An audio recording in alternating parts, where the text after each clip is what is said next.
Good morning friends. आज हम लोग क्या पढ़ेंगे? तो हम लोग अर्थशास्त्र और अर्थव्यवस्था यानी जो इकोनॉमिक्स से जो क्वेश्चन आते हैं उसके लिए क्या पढ़ना होगा। तो आपको अर्थशास्त्र या कहें कि अर्थव्यवस्था दोनों तो एक ही हैं, लेकिन दोनों में कुछ डिफरेंस है। तो आज हम लोग पहले इन दोनों के डिफरेंस जानेंगे और इसके बाद इसका विधिवत रूप से स्टडी आरंभ करेंगे, ताकि आने वाले एग्जाम में हम लोग का इससे संबंधित कोई क्वेश्चन गलत ना हो, चाहे वह स्टेट पीसीएस का एग्ज़ाम हो जैसे बीपीएससी, यूपीपीएससी, आरएएस या कोई भी एनी अदर एग्ज़ाम, या बीपीएसएससी यानी बिहार दरोगा का मेन एग्ज़ाम या प्री एग्ज़ाम, या बीएसएससी इंटर लेवल हो या कोई भी कहीं का एग्ज़ाम हो, उसके लिए हम लोग को एक जो आधारभूत जानकारी चाहिए वह प्राप्त कर लेंगे। तो शुरू करते हैं। अर्थशास्त्र, इसका अर्थ है इकोनॉमिक्स। अर्थव्यवस्था, इसका भी अंग्रेजी क्या होगा? तो इकोनॉमिक्स। इंग्लिश दोनों का समान है। ठीक है, देखिए अर्थशास्त्र मानव की आर्थिक गतिविधियों का अध्ययन कराता है। अर्थशास्त्र मानव द्वारा संपन्न वैसी सारी गतिविधियां जिनमें आर्थिक लाभ या हानि का तत्व विद्यमान हो, वह क्या है? तो वह आर्थिक गतिविधियां कही जाएंगी। क्लियर है? अर्थव्यवस्था एक अधूरा शब्द है। अगर इसके पूर्व किसी देश या किसी क्षेत्र विशेष का नाम जोड़ा जाए, वास्तव में हम किसी देश को उसकी समस्त आर्थिक क्रियाओं के संदर्भ में परिभाषित करते हैं, तो उसे अर्थव्यवस्था कहेंगे। यह अर्थव्यवस्था केवल किसी देश का भी तो नहीं है, किसी के घर का भी तो हो सकता है। वह अपने साल भर का, वह एक दिन का, वह एक घंटे का, वह एक महीने का, अगर अपना वो जो उसका पैसा है उसका वर्गीकरण करें कि हमको क्या क्या खर्च करना है, इस बार क्या करेंगे, हमें पैसा क्या है। तो पैसा तो आपके पास लिमिटेड पैसा है, आपको इसी में अपना जो आकांक्षा है उसको दबाकर अपनी आवश्यकताओं को पूरा करना है। तो यही क्या है? तो और इसका पैमाना क्या है? रुपया है, यानी कि करेंसी है। इसी में आपका आकांक्षा व्यक्त होगा कि आपके पास कितना पैसा है, कितना आप प्रदर्शन कर सकते हो। तो इसी का जो मैनेजमेंट है, सबके पास तो अकुत संपत्ति नहीं है, तो वही अर्थशास्त्र है, और इसका जो व्यवस्था होगा तो अर्थव्यवस्था कहलाएगा। सिंपल शब्द यही समझिए, इतना ही अर्थ है इसका। आर्थिक क्रिया किसी देश के व्यापारिक क्षेत्र, उसकी समस्त घरेलू क्षेत्र तथा सरकार द्वारा दुर्लभ संसाधनों के प्रयोग, वस्तुओं तथा सेवाओं के उपयोग, उत्पादन तथा वितरण से संबंधित है। निजी क्षेत्र और बाजार के सापेक्ष राज्य व सरकार की भूमिका के आधार पर अर्थव्यवस्था का वर्गीकरण दुनिया में 3 श्रेणी में किया गया है। कितना? 3, याद कर लीजिए। एक होता है पूंजीवादी अर्थव्यवस्था, यानी कि यहाँ पर क्या है? बाजार ही प्रमुख है, यानी बाजार में जो चलता है, जो बिकता है वही बनेगा, उसी की मांग है, यानी बाजार के अनुसार ही सब कुछ। इस अर्थव्यवस्था में क्या उत्पादन करना है, कितना उत्पादन करना है, ये सब क्या होगा, उसे किस कीमत पर बेचना है, ये सब बाजार तय करेगी। इसमें सरकार की कोई आर्थिक भूमिका नहीं होती है। यहाँ देखिए नोट, 1776 ईस्वी में प्रकाशित एडम स्मिथ की किताब द वेल्थ ऑफ नेशन को पूंजीवादी अर्थव्यवस्था का उद्गम स्रोत माना जाता है। एक होता है राज्य अर्थव्यवस्था, या इसी को हम लोग क्या कहते हैं? समाजवादी अर्थव्यवस्था। इस अर्थव्यवस्था में क्या होगा? सरकार ही सब कुछ निर्धारित करेगी कि क्या उत्पादन करना है, कितना उत्पादन करना है, क्यों उत्पादन करना है। इसमें आवश्यकता प्रमुख है, सिर्फ और सिर्फ आवश्यकता पर ध्यान दिया जाएगा, न कि आपकी इच्छा पर, यानी न कि आपके शौक पर। ना देखिए, इस अर्थव्यवस्था की उत्पत्ति पूंजीवादी अर्थव्यवस्था की लोकप्रियता के विरोध स्वरूप हुआ। इसमें उत्पादन, आपूर्ति और कीमत सबका फैसला सरकार द्वारा किया जाता है। ऐसी अर्थव्यवस्थाओं को केंद्रीकृत नियोजित अर्थव्यवस्था कहते हैं, जो गैर बाजार अर्थव्यवस्था, यानी यह बाजार इसमें निर्धारण नहीं करेगा, सब कुछ सरकार प्रमुख है। राज्य अर्थव्यवस्था की 2 अलग अलग शैली नजर आती है। एक होगा सोवियत संघ की अर्थव्यवस्था को समाजवादी अर्थव्यवस्था कहते हैं, जबकि 1985 से पहले चीन की अर्थव्यवस्था को साम्यवादी अर्थव्यवस्था कहते थे। समाजवाद में क्या होगा? इस अर्थव्यवस्था में उत्पादन के साधनों पर सामूहिक नियंत्रण की बात कही गई है, यानी कि पूरा का पूरा गांव का नियंत्रण है, एक समाज का नियंत्रण है। अर्थव्यवस्था को चलाने में सरकार की बड़ी भूमिका थी। वहीं साम्यवादी अर्थव्यवस्था में भी सभी संपत्तियों पर सरकार का नियंत्रण था, और श्रम संसाधन भी सरकार के ही अधीन थी, यानी चीन में जो था वह बहुत ही स्ट्रिक्ट था। पहली बार राज्य अर्थव्यवस्था सिद्धांत जर्मन दार्शनिक कार्ल मार्क्स ने दिया था, जो एक व्यवस्था के तौर पर पहली बार 1917 ईस्वी में बोल्शेविक क्रांति के बाद सोवियत संघ में नजर आया। लेकिन 1991 में क्या हुआ, सोवियत संघ का पतन हो गया, अतः वहाँ भी समाजवाद पतन हो गया। अभी वर्तमान में कहा जाए तो यह मुख्य रूप से उत्तर कोरिया में है और क्यूबा में और दक्षिण कोरिया, जापान में यह तो नाम का ही बचा हुआ है, क्योंकि वहाँ पर यह हाइब्रिड रूप में है। यह शासन तंत्र का एक बन गया है उपागम। बस ये शासन कैसे किया जाए, तो शासक वर्ग ही इस सिद्धांत पर चलता है, बाकी सब तो एसीजेड और क्या क्या सब तो प्राइवेट ही हैं। तीसरा होता है मिश्रित अर्थव्यवस्था। इसका सबसे अच्छा उदाहरण भारत। इसमें कुछ लक्षण राज्य अर्थव्यवस्था के मौजूद होंगे तो कुछ लक्षण पूंजीवादी अर्थव्यवस्था के। वह दोनों का मिला जुला स्वरूप है, यानी इसमें सरकार और प्राइवेट लोग दोनों कम्पिटिट करेंगे। अब लेकिन समझने वाली बात है कि जब दोनों, तो सरकार का लक्ष्य क्या होगा, यह सरकार कल्याणकारी काम करेगी। प्राइवेट का काम क्या होता है, यह प्रॉफिट गेन करना चाहेगी। अब दोनों में तो विवाद होगा ही, अतः क्या सरकारी कंपनियां प्राइवेट कंपनियों के साथ संघर्ष कर पाएगी, नहीं कर पाएगी। तो जो आज हाल भारत का है तो देख ही सकते हो। द्वितीय विश्व युद्ध की समाप्ति के बाद उपनिवेशवाद के चंगुल से निकलने के बाद दुनिया के कई देशों ने मिश्रित अर्थव्यवस्था को अपनाया। इनमें भारत, मलेशिया, इंडोनेशिया जैसे देश शामिल हैं। और आज दुनिया का ऐसा कोई भी देश न हो जहां पर पूर्णतः पूंजीवाद हो या पूर्णतः समाजवाद हो। सारे के सारे देश में मिश्रित अर्थव्यवस्था ही है। हाँ, कहीं कम है, कहीं ज़्यादा है। केन्स ने, यहाँ देखिए, केन्स महोदय ने सुझाव दिया था कि पूंजीवादी अर्थव्यवस्था को समाजवादी अर्थव्यवस्था की ओर कुछ कदम बढ़ाना चाहिए, जबकि प्रोफेसर लॉन्ज ने कहा कि समाजवादी अर्थव्यवस्था को पूंजीवादी अर्थव्यवस्था की ओर कुछ कदम बढ़ाना चाहिए। आगे बढ़ते हैं। जब अर्थव्यवस्था की बात होती है, इसके कुछ क्षेत्र होते हैं, जैसे मानव के वे तमाम क्रियाकलाप जो आय सृजन में सहायक होंगे, यानी पैसा कमाएंगे, उन्हें ही आर्थिक क्रिया की संज्ञा दी गई है। आर्थिक क्रिया किसी देश के व्यापारिक क्षेत्र, घरेलू क्षेत्र तथा सरकार द्वारा दुर्लभ संसाधनों के प्रयोग, वस्तुओं तथा सेवाओं के उपयोग, उत्पादन तथा वितरण से संबंधित है। अर्थव्यवस्था की आर्थिक गतिविधियों को 3 श्रेणियों में बांटा गया है, जिन्हें ही अर्थव्यवस्था का क्षेत्र कहा जाता है। मूल रूप से 3 श्रेणी, लेकिन आज तो चौथा श्रेणी, 5वां श्रेणी भी हो गया है। प्रथम यानी प्राथमिक सेक्टर, यानी कि प्राइमरी सेक्टर। इसमें अर्थव्यवस्था का वह क्षेत्र प्रत्यक्ष रूप से पर्यावरण पर ही यह निर्भर है, यानी मूल रूप से पर्यावरण पर ही, जैसे कि एग्रीकल्चर, वन का माइनर प्रोडक्ट प्राप्त करना या खनन। इन गतिविधियों का संबंध भूमि, जल, वनस्पति, खनिज जैसे प्राकृतिक संसाधनों से है। कृषि, पशुपालन, मत्स्य पालन, खनन और उनमें संबंध गतिविधियों को की इसके अंतर्गत रखा जाता है।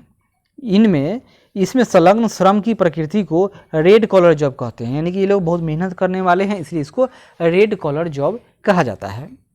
दूसरा होता है सेकेंडरी सेक्टर, यानी कि द्वितीयक क्षेत्र। अर्थव्यवस्था का वह क्षेत्र जो प्राथमिक क्षेत्र के उत्पादों को अपनी गतिविधियों, यानी जो प्राथमिक सेक्टर से जो उत्पाद हुआ, उत्पादों को क्या करेगा, यह प्रोसेसिंग करेगा, यानी जो प्राथमिक सेक्टर का उत्पाद है उसको यह कच्चे माल के रूप में उपयोग करके एक नया फिनिश गुड्स बनाएगा। यानी कि कहेंगे मुख्य रूप से यह मैन्युफैक्चरिंग सेक्टर, रियल एस्टेट, विनिर्माण उद्योग, यहाँ देखिए द्वितीय क्षेत्र कहलाता है, जैसे लौह इस्पात उद्योग, वस्त्र उद्योग, वाहन, इलेक्ट्रॉनिक्स आदि। वास्तव में इस क्षेत्र में विनिर्माण कार्य होता है, इस कारण ही इसे औद्योगिक क्षेत्र भी कहा जाता है। इसमें लगे कुशल श्रमिकों को वाइट कॉलर जॉब्स कहते हैं, यानी जो कुशल है वह आराम पसंद काम करेगा ऑफिस में बैठकर, तो वह वाइट कॉलर जॉब है। जबकि उत्पादन प्रक्रिया में प्रत्यक्ष रूप से संलग्न श्रमिक लेबर है, उसको ब्लू कॉलर जॉब के अंतर्गत रखा जाता है। तृतीय सेक्टर, इस क्षेत्र में विभिन्न प्रकार की सेवाओं का उत्पादन होता है, जैसे कि बीमा, बैंकिंग, चिकित्सा, शिक्षा, पर्यटन आदि। इस क्षेत्र को सेवा क्षेत्र के रूप में भी जाना जाता है। तो तृतीयक हो गया। फिर चतुर्थक सेक्टर होता है, जैसे कि उसमें स्पेशल क्षेत्र, जैसे कि कोई रिसर्च, कोई डॉक्टर है, इंजीनियर है, स्पेशलाइज्ड होगा। और 5वां सेक्टर जो नीति निर्धारक वर्ग है, जैसे कि प्रधानमंत्री, राष्ट्रपति, मुख्यमंत्री, ये सब सेक्टर आएंगे। आशा करते हैं कि अच्छा लगा होगा। चलिए आगे बढ़ते। आगे अब हम लोग देखेंगे, बार बार होता है, सुनते हैं हम लोग, आर्थिक समृद्धि और आर्थिक विकास। समृद्धि मतलब क्या हुआ? संपन्नता। विकास यानी डेवलपमेंट। तो भारत का जो विकास देखिएगा, यानी कि यहाँ के नेताओं के भाषण, तो वह आर्थिक विकास के रूप में ही मुख्य रूप से देखा जाता है, यानी कि जीडीपी को ये लोग फैलाकर बताएंगे। देखिए, आर्थिक समृद्धि से अभिप्राय किसी समय अवधि में किसी अर्थव्यवस्था में होने वाली वास्तविक आय से है, यानी आर्थिक रूप से, यानी पैसा के रूप में बढ़ोतरी हो रहा है। क्लियर है?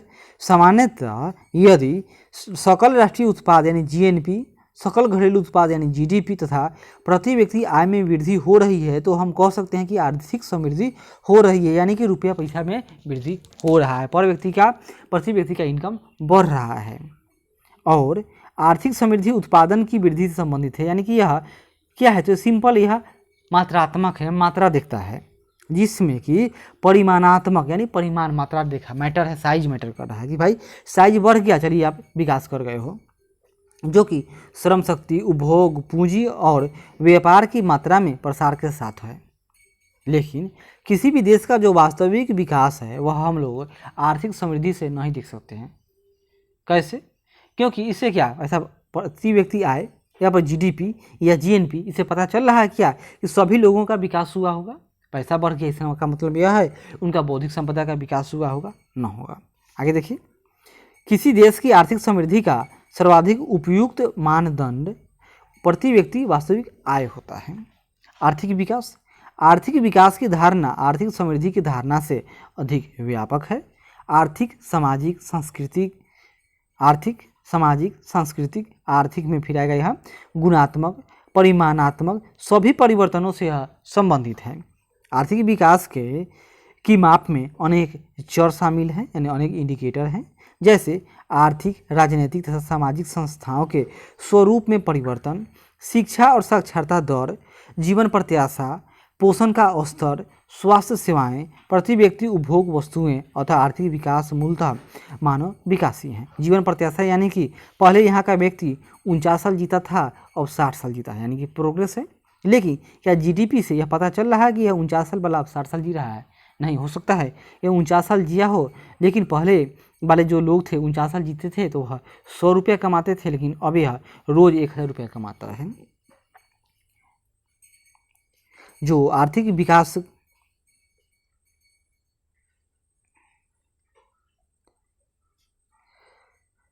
व्यक्ति उपभोग वस्तुएं, अतः आर्थिक विकास मूलतः मानव विकासी हैं। भारतीय नोबेल पुरस्कार विजेता अर्थशास्त्री प्रोफेसर अमर्त्य सेन ने आर्थिक विकास को आधिकारिक तथा क्षमता के विस्तार के रूप में परिभाषित किया, जिसका तात्पर्य जीवन पोषण, आत्मसम्मान तथा स्वतंत्रता है। महबूल हक ने आर्थिक विकास को गरीबी के विरुद्ध लड़ाई के रूप में परिभाषित किया, चाहे वह गरीबी किसी रूप में ही हो।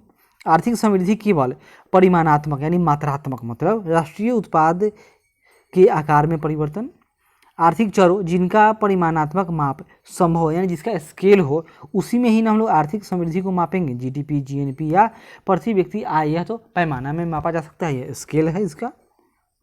जबकि आर्थिक विकास परिमाणात्मक प्लस गुणात्मक परिवर्तन, यानी कि राष्ट्रीय उत्पाद प्लस जीवन की गुणवत्ता में सुधार लाना ही आर्थिक तथा अनार्थिक दोनों चरों के परिवर्तन पर आश्रित है। तो हम लोगों ने क्या समझा? तो हम लोगों ने आज आर्थिक विकास और आर्थिक समृद्धि के बारे में जाना। तो आशा करते हैं कि अच्छा लगे तो ज़रूर देखें, सब्सक्राइब करें, कमेंट करें और आगे बढ़ते हैं।